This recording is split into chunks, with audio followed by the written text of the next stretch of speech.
पोलादपूर तालुक्यातील नाणेघोडच्या डोंगरात जमिनीला भेगा, ग्रामस्थांना केले स्थलांतरित। गेले 2 दिवस रायगड जिल्ह्यात पडणाऱ्या अतिवृष्टीमुळे पोलादपूर तालुक्यातील देवळे ग्रुप ग्रामपंचायत हद्दीतील नाणेघोड गावातील डोंगर जमिनीवर साधारणपणे अर्धा किलोमीटर अंतरापेक्षा अधिक जमिनीला अर्धा ते 1 फूट रुंदीच्या भेगा पडल्या आहेत। दरी सदृश्य भूभागामध्ये अर्धवर्तुळाकारमध्ये पडलेल्या भेगा असल्याचं दिसून आले।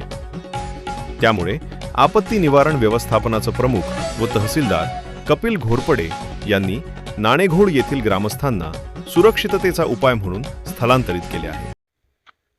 नाणेघोडची परिस्थिती अशी आहे की 2 वर्षापूर्वी तिथं 5 घरं बाधित झालेलीच होती। त्या अनुषंगाने आपण तिथं काळजी घेत होतो। पण आज या वर्षी आपल्याला असं लक्षात आलं की नाणेघोडच्या वरच्या बाजूला डोंगराला फार मोठ्या प्रमाणावर भेग गेलेली आहे।